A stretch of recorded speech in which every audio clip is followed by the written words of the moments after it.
A família Bolsonaro e o lulismo são duas faces da mesma moeda, não porque são iguais, eles são diferentes entre si, mas porque ambos geram danos terríveis para o nosso futuro.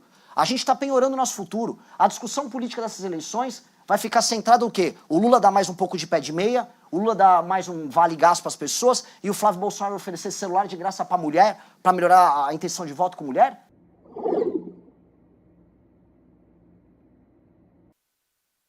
Bom dia a todos.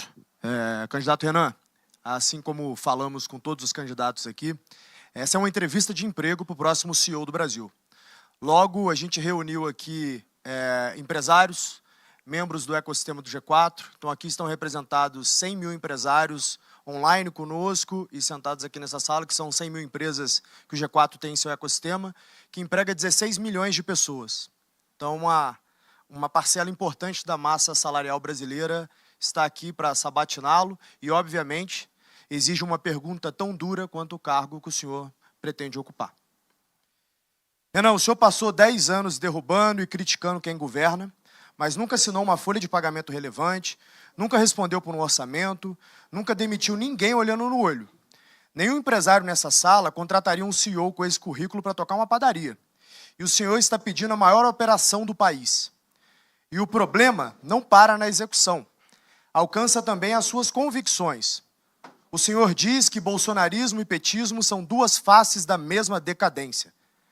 Mas as pesquisas desenham um segundo turno entre Flávio Bolsonaro e Lula. E nesse cenário, não existe terceira face hoje. Branco e nulo não somam para ninguém. Só que o seu eleitor é esmagadoramente antipetista. Então, cada voto seu que se anula desfalca apenas o lado que enfrenta o Lula.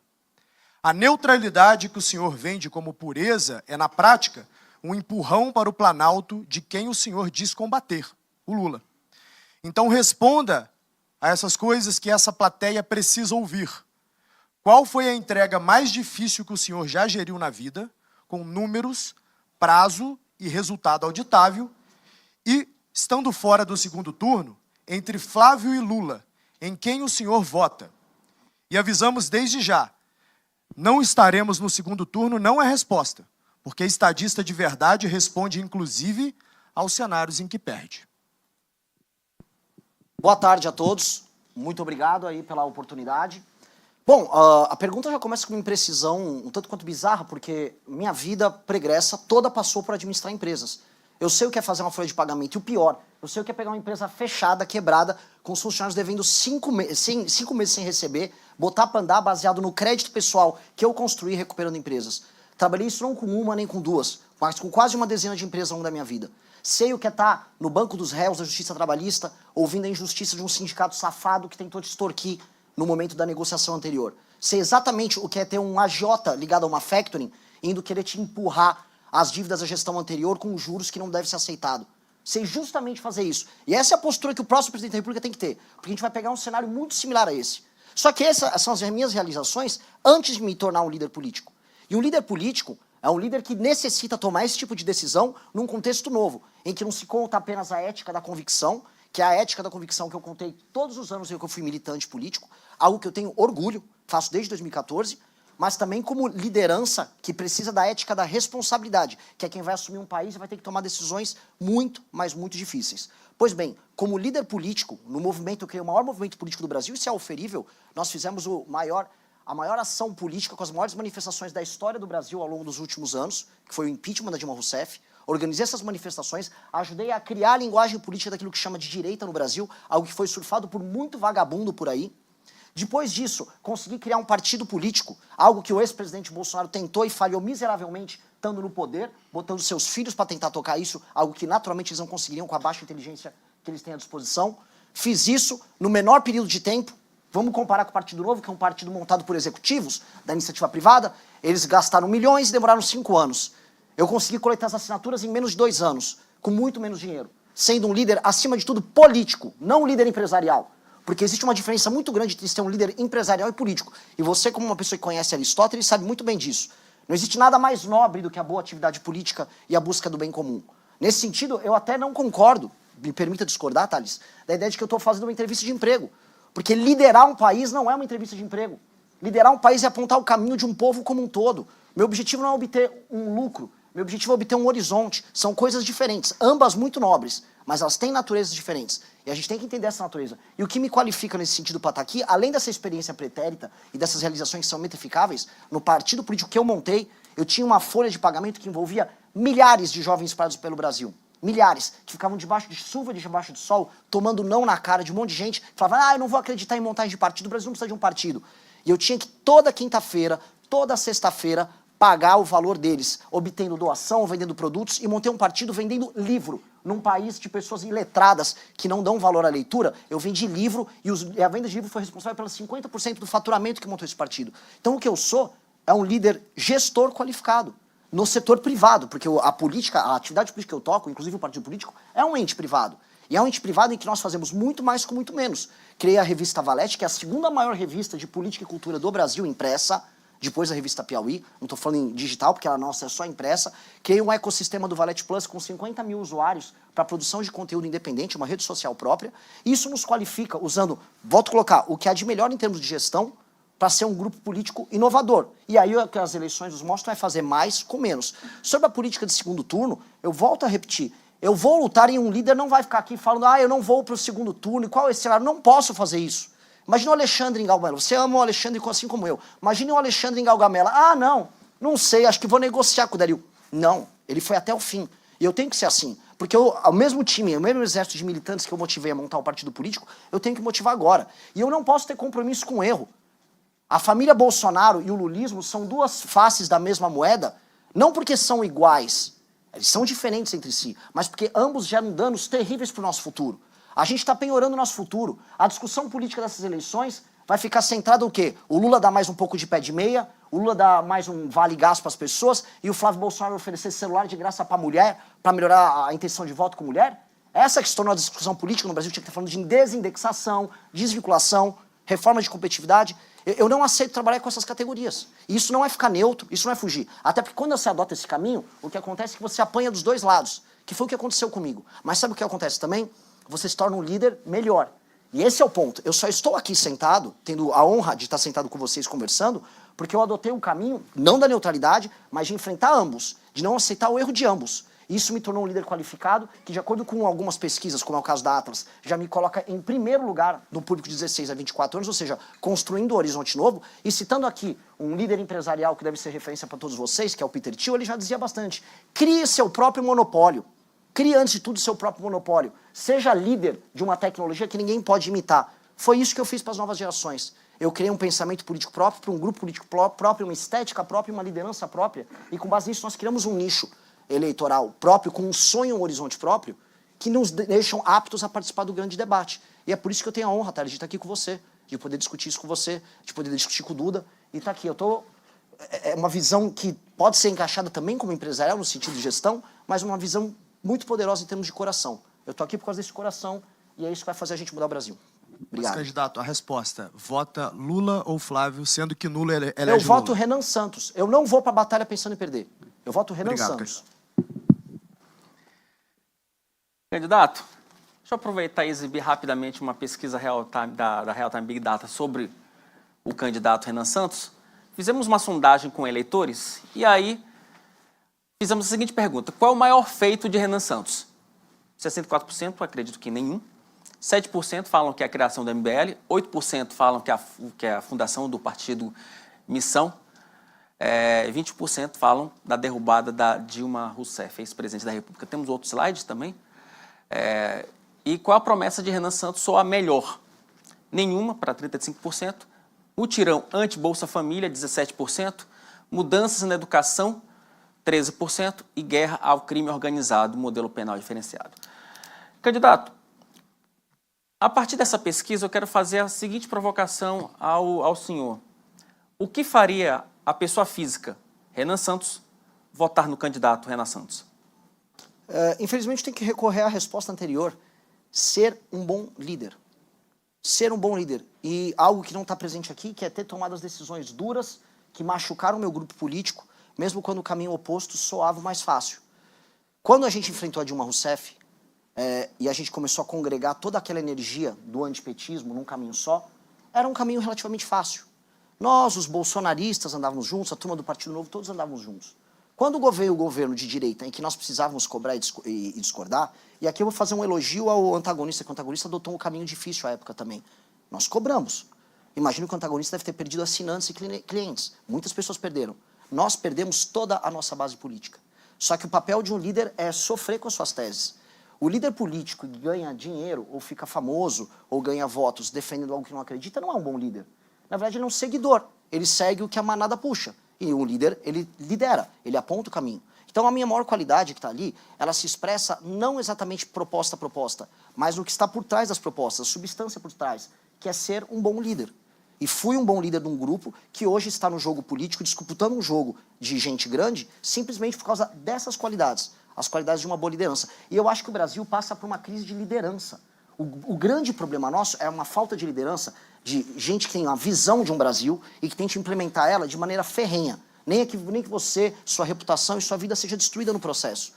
Muitas pessoas no campo empresarial fazem isso, destroem suas vidas pessoais, fazem abdicações, e isso é belo. E só que aqui no Brasil, o poder é visto como uma maneira de você fruir e você atender seus prazeres mais baixos. Não à toa, o escândalo do Banco Master era basicamente sobre dinheiro e prazer sexual. Não é isso? A elite política brasileira se baseia estritamente em dinheiro, troca de favores e prazer, quando não sexual. A boa liderança tem que ir para um outro caminho. Então, ao fazer esse tipo de sacrifício, e dado que quem nos acompanha mais e tem um determinado recorte, acho que a pesquisa pega isso, vai pegar um recorte um pouco mais masculino, vai pegar um recorte também mais jovem, esse recorte ele se apaixona. E aí vem a responsabilidade de transformar essa paixão não em culto, mas em ação. Passo a palavra para o colega Duda Teixeira, diretor da revista Cruzoé. Renan, vamos começar pela questão mais polêmica, que é o bordão que vocês têm do prendeu, matou, né? Você pode explicar qual que é essa ideia e quem que vai morrer nessa história? Espero que... Assim, eu recebi uma pergunta similar lá do pessoal da Globo, lá no nosso congresso, né? Ele falou, poxa, você quer diminuir as mortes, mas você quer aumentar a letalidade policial? No que eu respondi? Olha, então vamos fazer o seguinte, eu vou agora comunicar os líderes do tráfico para se entregarem de maneira voluntária, até no governo Lula. E tá tudo bem, não precisa haver morte nenhuma, não tenho uma vocação para Rambo, nem tô afim de ter.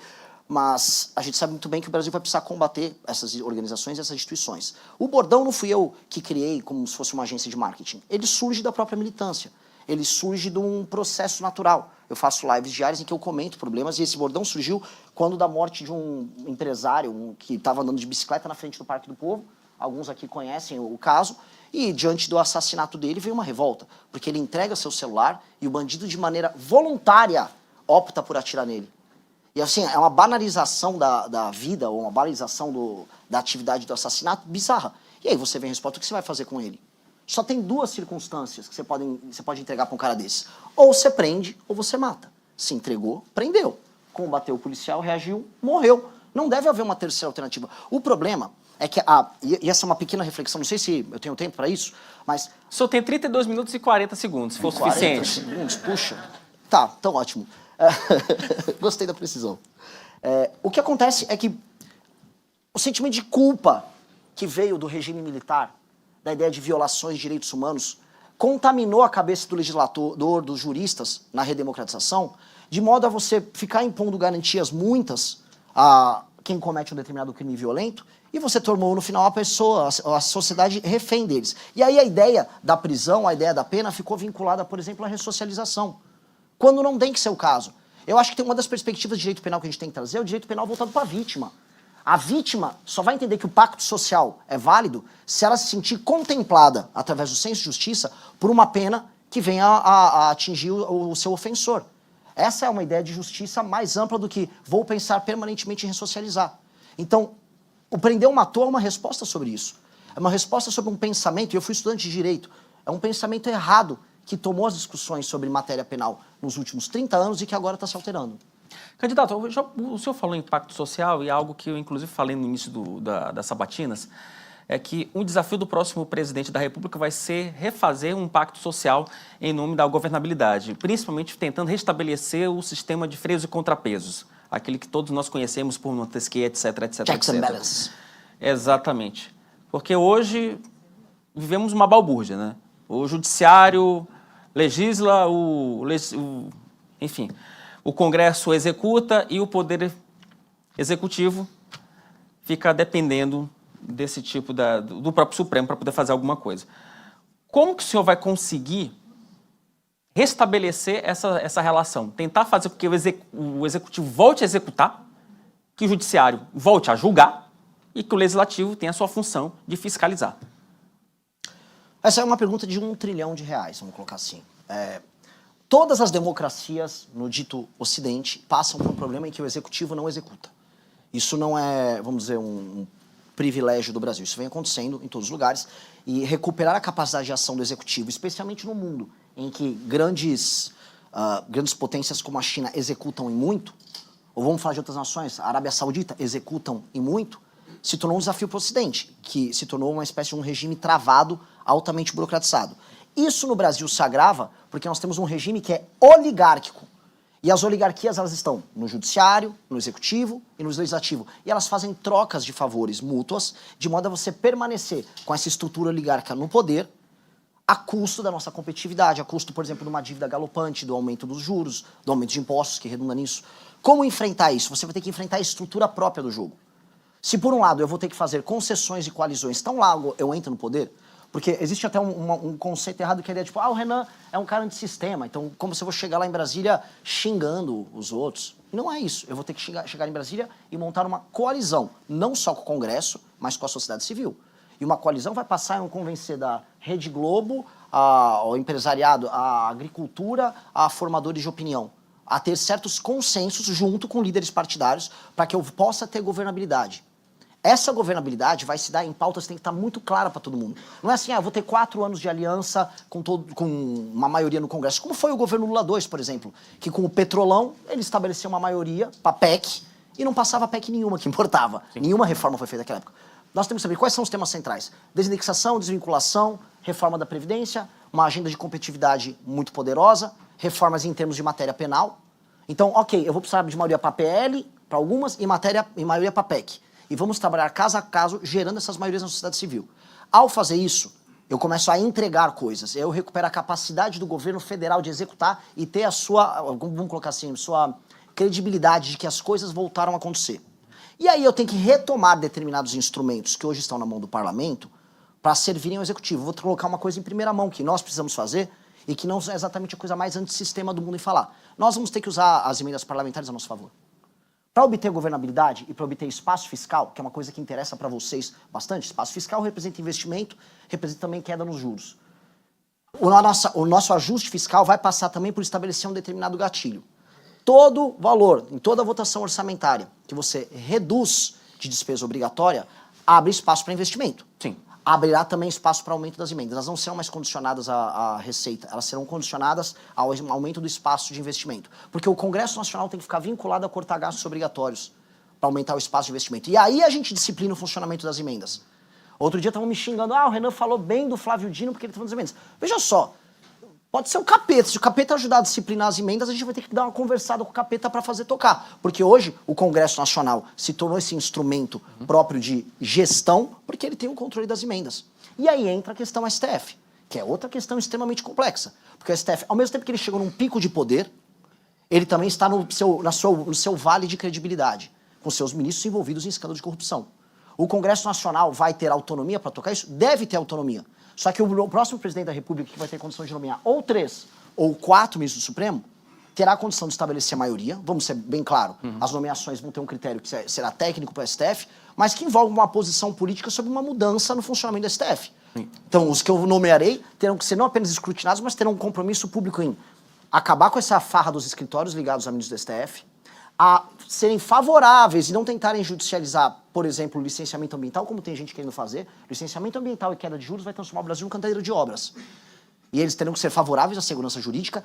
3, o STF entenderem e tornarem vocal que o STF não deverá ser a última instância ou o foro privilegiado dos senadores, em especial, e também de deputados, para que você não tenha um controle que eles exercem político sobre as ações criminais que envolvem os parlamentares, para que o parlamento tenha a sua capacidade. Ou seja, a criação de uma corte paralela, que nós vamos ter que passar com o PEC, junto ao Congresso Nacional, uma corte montada provavelmente com desembargadores nomeados por 2 anos, para poder andar com essa agenda. E assim nós vamos retirando de maneira, vamos colocar aqui, democrática e republicana esses superpoderes do STF. É mais complexo do que a relação com o Congresso, mas terá que ser feito. E não terá que ser feito na base da briga. Eu não vou chegar lá, entrei no poder, vou brigar com o Xandão.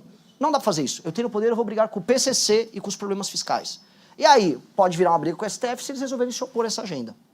Candidato, deixa eu aproveitar, já que eu falei um pouco do macro, deixa eu falar um pouco do micro, que talvez seja mais simples.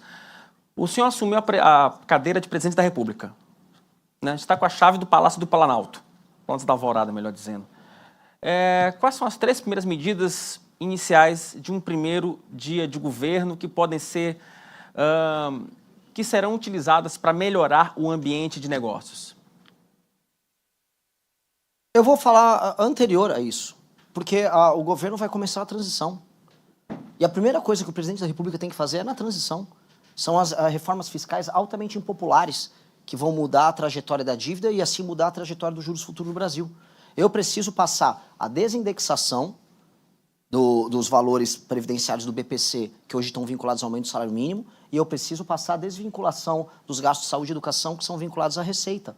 São 2 coisas que são PEC e que precisa passar porque isso mexe com o crescimento completamente descontrolado que a gente tem dos gastos e, por consequência, da dívida. Candidato, o senhor sabe que, assim, em várias situações do Congresso se tentou mexer na DRU e outros não conseguiram.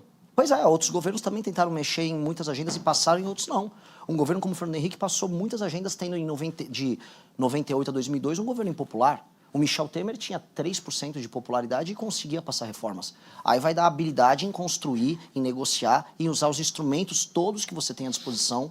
E falo aqui de maneira muito realista, inclusive as emendas, de maneira republicana, mas inclusive as emendas, para poder obter essa maioria. Com o entendimento de que se nós não fizermos isso, não haverá credibilidade para a queda dos juros. A queda de juros que vai acontecer, sem ser marretada, que ninguém aqui é moleque, fica falando de hoje o Banco Central é independente. O Banco Central só vai ter meios de fazer isso, não porque o Renan entrou e ele tem credibilidade porque é para o mercado. Não, é porque nós já estamos antecipando já na transição. Então essas são as medidas que vão afetar diretamente a mudança no ambiente de investimentos, ambiente econômico no Brasil. E essa é uma resposta que eu não tenho que nem esperar o dia 5, que é quando o presidente toma posse. É uma resposta para dar no dia seguinte a vitória no segundo turno. Duda. Renan, outra proposta de vocês é a desfavelização, né? Você podia explicar também o que é isso e o pessoal que mora nas comunidades deve ficar preocupado? Não, pelo contrário, né? Eu vou salvar eles têm que ficar felizes. A desfavelização... assim, eu recebi uma pergunta da Folha de São Paulo, né? Que eu falei assim, olha, uma pessoa que mora numa favela, ela não é hoje um cidadão, ela não é um titular de direitos, ela no máximo é titular de deveres. E ela vive diante de um sistema jurídico paralelo, não escrito, que é o do crime organizado. Que às vezes até é escrito, tá? Mas, enfim. O que é a política de desfavelização? É você entender que você tem milhões de brasileiros que vivem num arranjo urbanístico e social que aumenta a incidência de crime organizado, que aumenta a incidência de tuberculose, que é uma doença que nem é uma doença tão preocupante no geral, mas nas favelas ela tem uma incidência muito maior, em algumas favelas é 11 vezes maior, que tem uma taxa de gravidez na adolescência muito maior, que o desempenho das crianças é menor, que tem taxa quase baixa ou quase nenhuma de saneamento básico, às vezes tem fornecimento de água, depende da favela, depende da cidade, e que as pessoas estão urbanisticamente distantes também de onde elas trabalham, ou seja, é apenas um aglomerado muito ruim. Você vai ter que separar as favelas de acordo com 2 critérios macro que vão se dividir em 4 modelos de operação, que é se aquela favela está numa área de interesse econômico maior ou menor, e se ela está numa área plana ou uma área de encosta. Se é uma área de encosta e ela tem um alto interesse econômico, por exemplo, uma parte importante das favelas no Rio de Janeiro, você vai ter que fazer uma realocação das pessoas, você vai construir prédios, você vai também usar aquele espaço para investimentos privados, porque vai ter interesse privado em participar daquilo. Se a pessoa está numa encosta, como por exemplo em Juiz de Fora, que nesse ano teve aquela crise com as chuvas, eu mesmo fui visitar ali. Pois bem, ali o interesse econômico talvez não seja tão grande, mas você vai ter que tirar essa pessoa da encosta. Agora, uma favela plana com interesse econômico, Paraisópolis tem um misto, mas Paraisópolis tem uma parte importante plana. O próprio governo estadual já está fazendo um trabalho de desfavelização ali, entendendo que haverá interesse econômico porque é uma área nobre. Ou seja, você vai ter modelos diferentes para modelos diferentes de favela. E todos passam pela urbanização. Aí no final vai falar, mas com que dinheiro? Pois bem, não apenas temos que gerar espaço fiscal para aumento do investimento de infraestrutura, e este é um investimento fundamental de infraestrutura, como haverá o convite à iniciativa privada para participar nas PPPs, especialmente nas áreas em que há interesse econômico, e criação de uma modalidade em que, quando você, por exemplo, vou dar um exemplo, você pega Paraisópolis, você vai dar o título de propriedade para a pessoa, e você vai fazer a reforma na casa dela para fazer a adequação, e você vai fazer os equipamentos urbanos ao redor. Aquele título de propriedade vem com um valor muito módico. Eu estou pegando até a experiência que o Mauro Mendes e o governador, o Piveta, estão fazendo lá no Mato Grosso, de você pagar um valor mensal mínimo, menor do que da Minha Casa Minha Vida. Até porque essa pessoa já entrou como se fosse a entrada com o barraco dela ou a casa dela. E aí, nessa adequação que é feita, a pessoa ganha um título de propriedade, que acaba sendo formalizado na economia.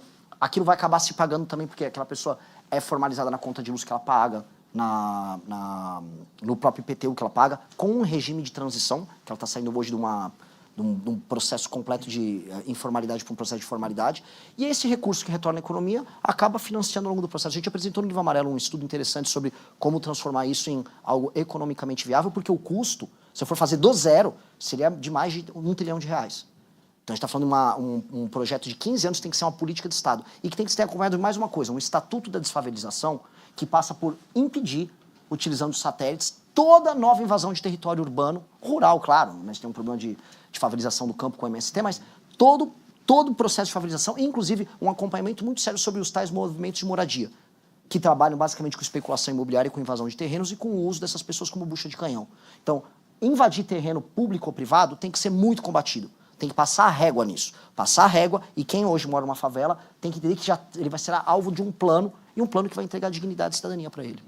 Candidato, deixa eu voltar um pouquinho para a economia. Há alguma perspectiva no seu governo de redução de ministérios, redução de cargos comissionados? Tem meta para isso? Redução de ministérios, assim, por mais que seja um sinal que você passa, apresentar isso como nossa, eu estou reduzindo os gastos, isso aí acho que é meio conversa. É legal, tipo, vai o Milei, afuera. Mas quem está no ministério hoje com um cargo que não é comissionado, ele vai continuar na folha. O prédio vai continuar existindo, pertence à União. Acho que o critério que tem que utilizar é, vou remodelá-los de acordo com o modelo de gestão. Então, o Kim Kataguiri vai tocar um ministério de gestão nosso, que vai congregar previdência, que vai congregar trabalho, que vai congregar planejamento. Ou seja, a ideia nossa, inclusive, com ele, é a gente montar uma espécie de uma startup no próprio Palácio do Planalto, junto com a Secretaria-Geral, congregando essas áreas que são estratégicas. E esse próprio Ministério cuidar de a gente olhar todo o capital humano que a gente tem à disposição, como uma espécie de um super RH, e aí você fazer as relocações e readequações que são necessárias. Até porque existe assim muito preconceito com o comissionado, mas em muitos ministérios, em muitas prefeituras, é o comissionado que toca a gestão. Então boa parte da equipe técnica, que a gente chama dos ministérios da Fazenda, que passa para eram bons cargos técnicos comissionados que foram colocados lá. Então você não mexeria nisso? Ou mexeria não, eu de uma forma relocaria muito de pontual? acordo com a necessidade de gestão. Eu botar uma meta específica, para mim é mais perfumaria e eu fugir do que é verdadeiramente popular, mas gera resultado fiscal. Eu falar da desindexação do salário mínimo, da aposentadoria do BPC, do aumento do salário mínimo, é impopular, mas isso te dá resultado fiscal muito grande. Muito grande. Isso vai permitir que os juros caiam, que o dinheiro das pessoas valha mais, inclusive do aposentado. O dinheiro dele vai valer mais no fim do dia. Só que aí eu falo isso, não dá tanto volta que eu falo, eu vou cortar 20 ministérios de uma vez. Eu acho isso bobo, honestamente. Eu acho que tem que obedecer critérios de gestão. É isso. Reforma de Previdência. Reforma paramétrica, está inclusive protocolada por nós. A gente tem que alterar os parâmetros, vocês têm que um gatilho automático. Inclusive a OCDE tem uma lista das nações que trabalham nessa linha, que é você tem um gatilho automático conforme a idade avança, naturalmente o sistema previdenciário se adequa àquilo. E nós temos que reduzir as exceções. Reduzir ou quase encerrar as exceções. Nós temos tanta exceção, e a última reforma incluiu tanta exceção, que no fim do dia ela nunca tem o efeito que ela precisa, tanto que ela precisa ser refeita. E eu vou te falar, eu gostaria de passar a Previdência junto nesse pacote que envolve desvinculação e desindexação, na transição. Só para fechar, para entregar para o Duda, né? Eu queria aproveitar só explorar uma questão sobre incentivos fiscais. O senhor, num eventual governo Renan Santos, o senhor cortaria incentivo fiscal ou faria uma análise, faria uma readequação? Vou cortar muito incentivo fiscal e também farei muita readequação. Você tem modelos que funcionam e modelos que não funcionam. O do agro funciona.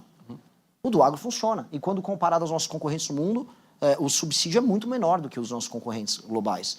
E o agro, ele se tornou uma cadeia que hoje ela não é apenas agro. Quem vai no Mato Grosso, eu fui no Maranhão, que é uma das regiões... Você é do Maranhão. Sim. Você vai para a região de Balsas, hoje você tem usina de etanol lá em Balsas. E é o agro, o capital do agro, gerando tecnologia e se tornando agroindústria, para exportar. Aquilo mudou a dinâmica em Balsas. Quando você vai para Pinheiros, a terra do Sarney, você vê um negócio decadente, triste. Você vai para Balsas, por mais que urbanisticamente ainda tá se arrumando, já é outra energia. Você vai para o Mato Grosso, outra energia. É a transformação do agro em agroindústria. Então, isso está dando frutos para a gente. Inclusive, boa parte do projeto que a gente tem que ter de Brasil, de sair o Brasil Bolsa Família, passa a entender que o papel da agricultura ali é um papel transformador. Ele muda a dinâmica política, econômica e social desses lugares. Então, isso é um exemplo do que funciona, mas, logicamente, é aquela coisa, né? O molho, e o que não fica mais funciona? caro aqui o que não funciona. Zona Franca de Manaus é um exemplo que não funciona. Só a Honda tem 16 bilhões em renúncia fiscal por ano. A Honda, para ficar levando equipamento daqui para lá, de cá para lá, só porque tem vamos colocar aqui, uma malandragem fiscal que foi criada. Talvez houvesse ali no período da ditadura militar um objetivo de ocupação. Hoje não funciona. Manaus é uma cidade de 2 milhões e poucos mil habitantes e você tem renúncias fiscais nas casas das dezenas de bilhões de reais. Ou seja, não está batendo. Tem orçamento de capital no Brasil que não dá o que é a Zona Franca de Manaus, e de capital maior. Me corrija aí o pessoal que está aqui, mas eu duvido que o orçamento do Rio de Janeiro seja maior, da cidade do Rio, que é bem maior do que Manaus, do que o dinheiro que vai para a Zona Franca de Manaus. Então, lógico que é uma distorção, e essa distorção precisa ser corrigida. Só que também acredito que, quando bem implementado, algumas renúncias fiscais podem funcionar. A construção do complexo do agro, que envolveu a Embrapa Pública, e olha só, eu sou um cara também do vamos privatizar, a Embrapa Pública, mas as frentes pioneiras que levaram a gauchada do sul para o centro-oeste para o norte, isso misturou Estado, misturou iniciativa privada e misturou algum grau de subsídio, e isso gerou algo muito bom. Então, nós temos que saber pontuar e utilizar e não incorrer na esparrela do campeão nacional, que é uma vergonha e não funciona e que a gente não vai cair nisso. Tá. Candidato, como jornalista, li o plano de governo de vocês e fiquei preocupado com aquela questão do código de imprensa. O que vocês querem colocar dentro desse código de imprensa? Tem risco aí de censura? Não fique, muito pelo contrário. Você é um jornalista sério e eu acho que a sua categoria está sendo assaltada por uma modalidade nova que eu vi rodando no Brasil. E que eu acho que talvez vocês estejam acompanhando. Algumas páginas de fofoca no Brasil, na verdade, existem dezenas de milhares de páginas de fofoca. Elas atuam como veículos jornalísticos nos municípios e são compradas pelos prefeitos locais. É dinheiro público que é usado e ninguém sabe que é dinheiro público sendo utilizado por um veículo de imprensa. Isso entra como verba publicitária porque elas são congregadas dentro de agências. Isso aí não está disciplinado, isso não é jornalismo, eles não estão obrigados a fazer checagem, a nada, ninguém tem autoria da matéria, não tem redação, ninguém sabe que isso. São milhões, quiçá bilhões de reais que estão sendo direcionados para esse esgoto e ninguém sabe. Alguém tem condição de checar por como esse dinheiro é usado? Será que a rubrica dele dentro do orçamento municipal que fica dentro de gasto de publicidade com a agência não deveria ser tornada transparente? Isso é um exemplo. Agora, em nenhum momento a gente quer atuar contra a liberdade de expressão, muito pelo contrário. Eu vi que você havia feito uma crítica, até a gente respondeu ali na Cruzoé. A crítica é pertinente porque esse tema tem que ser colocado sempre à mesa. Porque a imprensa ela é necessária num país doente como o Brasil. Só que as inovações que vêm acontecendo, em termos tecnológicos, a página de fofoca é um exemplo disso, são coisas tão bizarras que o próprio jornalismo está sendo meio que comido por baixo sem nem perceber. E eu acho que a população tem o direito de saber que a página de fofoca que está atuando no município dela recebe grana de emenda do prefeito. Isso é um absurdo, isso precisa ser corrigido. Candidato, como é que seria uma diplomacia num governo Renan Santos? Você faria uma aproximação com os Estados Unidos, com China, com Rússia? Um governo nosso ele tem que entender que o que é o Brasil perante o mundo. Quem nós somos. O Brasil é o Ocidente. Não. O Brasil ele é uma experiência única que congrega Ocidente e o dito Sul global. O Brasil é como se ele fosse uma porta, um portal entre o Ocidente e esse mundo novo que envolve África, que envolve Índia, que envolve a Ásia. E o Brasil consegue congregar isso de maneira carismática e apaixonante. Então, o Brasil é um país que não tem rejeição perante o mundo. Na Copa do Mundo tinha mais gente torcendo pela seleção em Bangladesh, na Índia, não sei se vocês acompanharam isso, do que nas cidades do Brasil. Este papel nos coloca não como um baluarte que é um aliado automático dos Estados Unidos, como parte da direita quer ver, mas como uma nação que vai ter que saber fazer esse papel, vou colocar diplomático internacional de soft power, e em termos de atração de investimentos, com uma dinâmica pragmática. Vou dar um exemplo, terras raras. Os Estados Unidos não fez a lição de casa dele com as terras raras. Não fez. Inclusive, eles venderam a tecnologia para a China, as empresas privadas deles. A China pegou nos anos 80 a tecnologia americana, investiu tudo em processamento, tem as maiores reservas, tem, se eu não me engano, mais de 90% do processamento de terras raras do mundo. Para você fazer um F-35 caça americano, o maior instrumento de guerra dos Estados Unidos, você precisa de meia tonelada de terra rara. Os Estados Unidos dependem da China para isso. Estão na mão, não se planejaram. Agora eles olham para o Brasil que tem 20% das reservas, pelo que a gente sabe. Aí os Estados Unidos, não, preciso extrair sua reserva aí. Isso que os Estados Unidos ele tem um processamento de 1 ou 2 elementos. Aí o Brasil vai olhar e vai falar o quê? Só extrai e leva embora? Não, qual é o nosso papel nesse novo jogo geopolítico? Na nossa visão, eu tenho que sentar com a União Europeia, tenho que sentar com Taiwan, que precisa de terra rara também, eu tenho que sentar com o Japão, tenho que sentar com os Estados Unidos, com o Canadá e com a própria China e estabelecer um sistema relacional em que há transferência de tecnologia e investimento e parcerias de longo prazo envolvendo isso. Porque as terras raras vão colocar a gente, vão fazer com que a gente possa tirar o gap tecnológico em matérias que a gente ficou completamente para trás. Então, do ponto de vista geopolítico, uma reorganização que nós vamos precisar fazer e que não é uma resposta fácil, porque você vai ter que sentar e negociar com todo mundo. Com absolutamente todo mundo. A União Europeia tem um interesse numa reindustrialização dela focada nisso. Mesma coisa os Estados Unidos da América, que tem uma dependência geopolítica desse tema. Vamos para outro tema, data center. Hoje o Brasil não está em condição de falar, pô, eu estou aqui na fronteira do conhecimento IA. Mas boa parte das IAs do mundo vão precisar de infraestrutura de data center com energia limpa, sendo tocada em vários lugares ao redor do mundo. O Brasil está numa posição boa para isso. Basta nós tocarmos direitinho o nosso licenciamento ambiental, não deixar ONG ficar sabotando a instalação dos nossos data centers, como tentaram fazer agora no Ceará, porque houve tentativa explícita de sabotagem com o pessoal da Casa dos Ventos, que trouxe os data centers ali. Do ponto de vista logístico, a gente está num hub de fibra ótica que recebe fibra dos Estados Unidos e que redistribui para a África e Europa. Ou seja, a gente está numa posição boa, que caso a gente use as nossas matrizes energéticas, diminua os juros, entra investimento, a gente se torna essa infra, que aí você também ganha poder e leverage para negociar também troca de tecnologia e, inclusive, capacidade de investimento para a gente poder criar as nossas próprias IAs aqui, né? Não sou tão otimista no curto prazo, mas acho que no longo prazo, do ponto de vista diplomático, a gente consegue quebrar o gap nessas áreas. Candidato, vocês pensam em reduzir o número de municípios no Brasil, né? Qual que seria o critério para fazer essa redução? Isso está no nosso Deixa eu livro amarelo. aproveitar esse questionamento do colega para fazer um outro questionamento. Como uma proposta dessa passa num Congresso em que o deputado federal normalmente depende do prefeito para ter voto? Posso me estender nessa? Eu acho que isso aqui é o tema mais legal para a gente tratar. Se a gente for falar de reforma política no Brasil, nós temos que falar disso.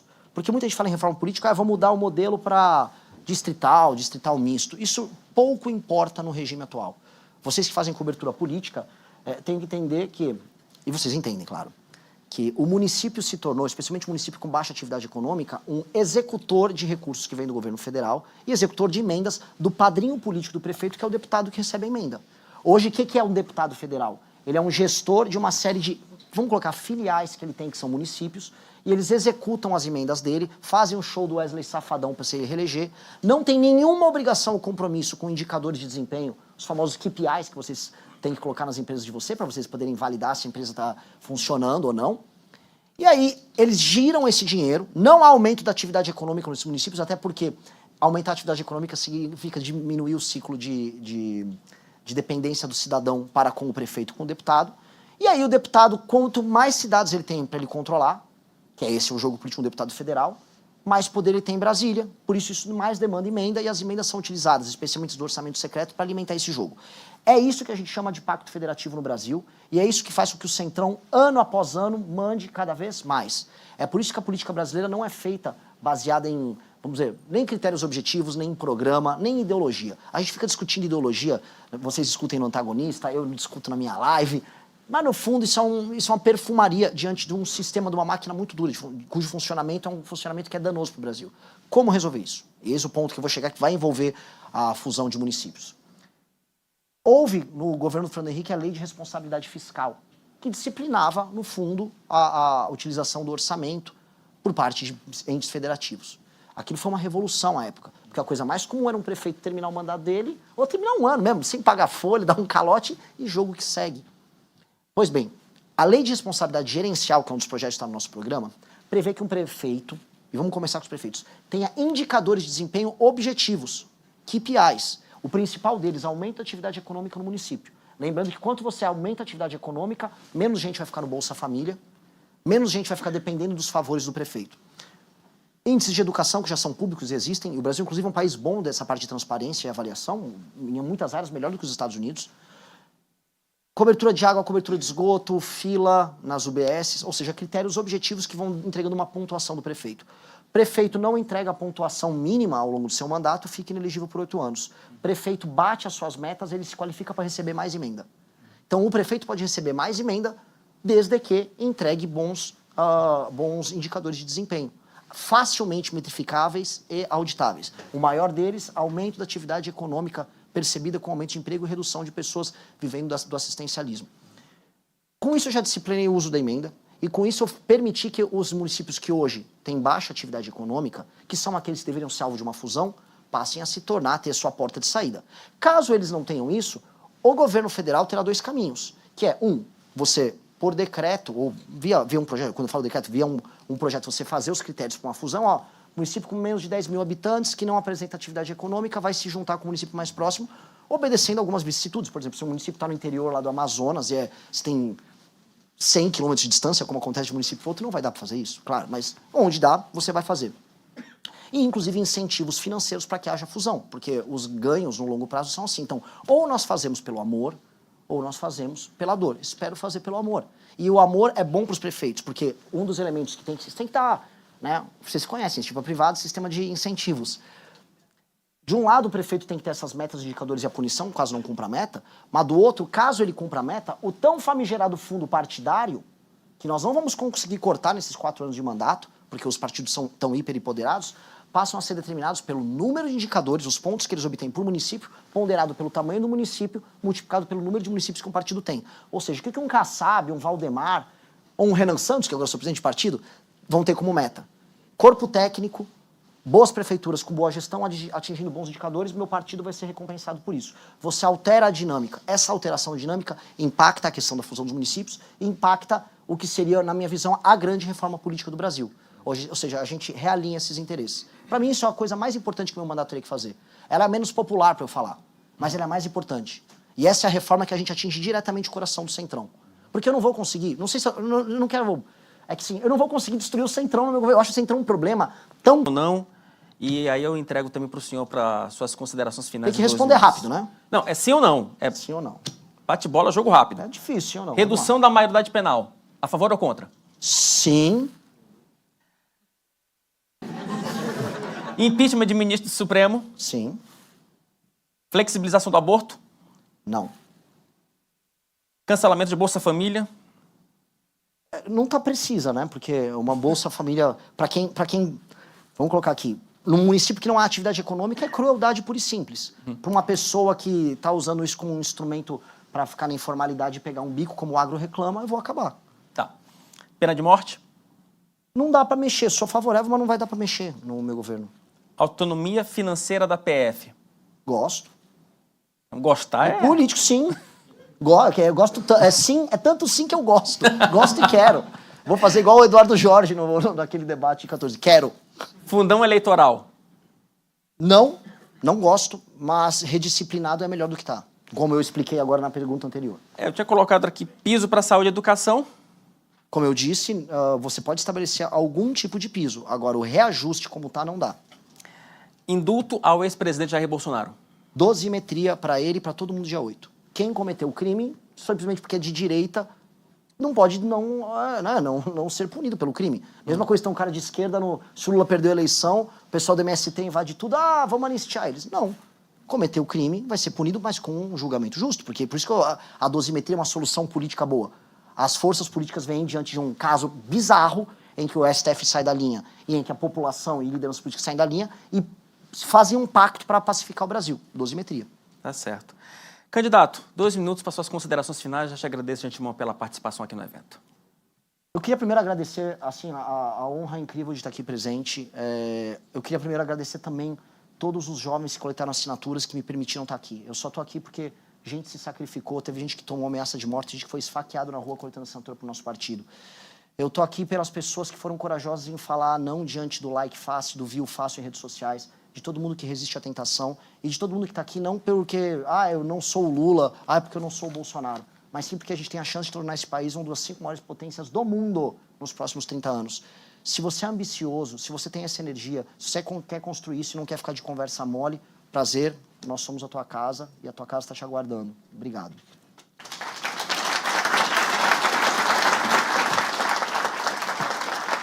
Agradeço a Duda Teixeira, agradeço a Renan Santos.